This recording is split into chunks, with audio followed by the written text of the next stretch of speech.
Hello there, I'm Adam Barron and I'm sitting in my office up in the top of my house to tell you about my latest book, Some Sunny Day, which features a boy called Cymbeline, who some of you may remember from some of my other books, but it doesn't matter if you don't, who is going through the pandemic that we all just went through, living with his single mum who's having a really hard time at home because she's nervous about catching COVID and she finds it very stressful. And what she does to take her mind off everything is decide to have a massive clean out of the house.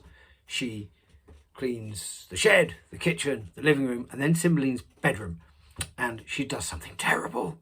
She gives away his favourite thing in the entire world, which is the signed football shirt that his hero, Jackie Chapman, the captain of Charlton Athletic Football Club, gave him. Cymbeline is distraught and he knows he has to get it back, which takes him on an adventure.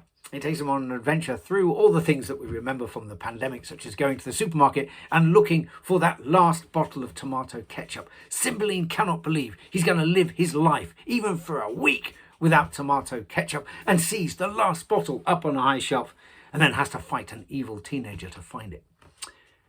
The handle comes off the frying pan when Mum's banging it for clap the carers. And when Cymbeline goes on Zoom to chat with his friend Lance, which is his only way of connecting with him, they do a cheers with their favourite smoothie, but the smoothie goes all over the screen and the laptop and trashes it. But there are more serious things too. And when Cymbeline finds out that one of his favourite people in the whole world has caught COVID and is getting really ill, he knows that he has to do something. He has to do something to help her. And what he knows he has to do is connect with all of his friends and all of his classmates to show this person how much they love her. And I'm just going to read a little bit now about this person who's called Mrs. Stebbings. And she's the dinner lady at Cymbeline's school.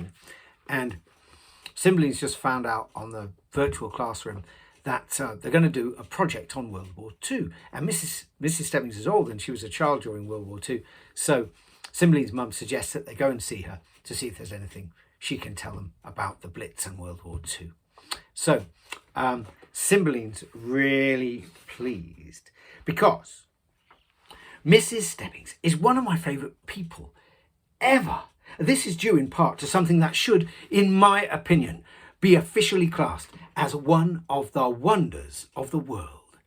Mrs. Stebbings, world famous, drum roll, sticky toffee pudding. The first time you taste Mrs. Stebbings' world famous sticky toffee pudding, it is recommended that you stand very close to something very soft. This is in case you faint. The experience, you see, is like 1,000 very small angels climbing into your mouth and setting off 1,000,000 golden explosions on your tongue. Mrs. Stebbings' sticky toffee pudding is, I believe, the Jackie Chapman of sticky toffee puddings. And if there was a sticky toffee pudding athletic, Mrs. Stebbings' sticky toffee pudding would certainly be the captain. This is because of its smell and its flavour, but mostly because it is the stickiest sticky toffee pudding that can and has ever been made.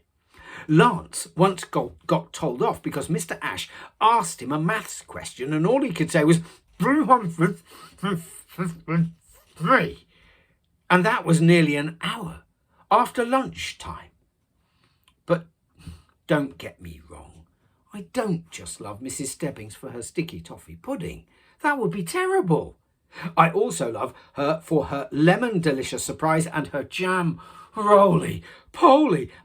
And it's not just food. As I mentioned, Mrs. Stebbings is a massive Charlton fan. On Mondays, Lance and I go and find her at break time to discuss the previous game. On Fridays, we discuss the one that's coming up. Her face when I brought my shirt in was like a picture.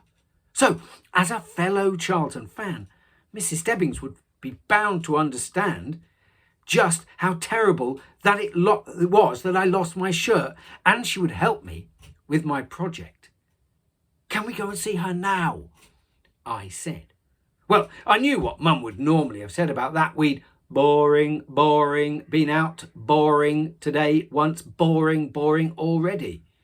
Mrs. Stebbings only lives round the corner though, and our earlier trip hadn't exactly gone to plan, so Mum gave in, and 10 minutes later she was peering out of the door. A man was going by, so she ducked back in, and I looked at her. And she'll know about this blitz thing. Mum nodded. And she'll be up. It's late enough, Mum said. She's normally in school before now anyway, getting your amazing lunches started. Great, I said. And we headed out. And what they find when they go and see Mrs. Stebbings is not what they were expecting, and not what they wanted either. But what the story teaches Cymbeline is that you have to have faith in the people you love.